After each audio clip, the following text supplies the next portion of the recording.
Friends அஸ்ஸலாமு அலைக்கும். Friday mini vlog. இன்றைக்கி வந்து கிச்சனுக்கு போயிட்டு சூடாக ஒரு கப் காஃபி மட்டும் எனக்கு வந்து போட்டுக்கிட்டேன். எதுவுமே நான் குக் பண்ணலை. டெய்லியும் வந்து வேலை செஞ்சுட்டு ஒரு நாள் வந்து நம்மளுக்கே வந்து டயர்டாக இருக்கிற மாதிரி ஆயிடுச்சு. சரி, இவரை வந்து வெளியிலேருந்து வாங்கிட்டு வர சொல்லிட்டேன். இவர் வந்து வரும்போது வந்து ஹைதராபாத்லேருந்து சிக்கன் பிரியாணி வாங்கிட்டு வந்துட்டார். பார்க்கும்போதே சூப்பராக இருந்தது.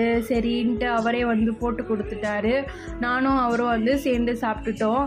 சாப்பிட்டு முடிச்சுட்டு ஈவினிங் ஸ்நாக்ஸாக வந்து எதனா ட்ரை பண்ணலான்ட்டு ஃப்ரிட்ஜில் வந்து மரவள்ளி கிழங்கு இருந்தது, எடுத்து அதை வந்து கட் பண்ணி விசிலுக்கு விட்டுட்டேன். என்னடா வெளியில் சவுண்ட் வருது பார்த்தா இருக்கிற செடி எல்லாமே வந்து ரிமூவ் பண்ணிட்டாங்க. பார்க்கவே ஒரு மாதிரியாக இருந்துச்சு.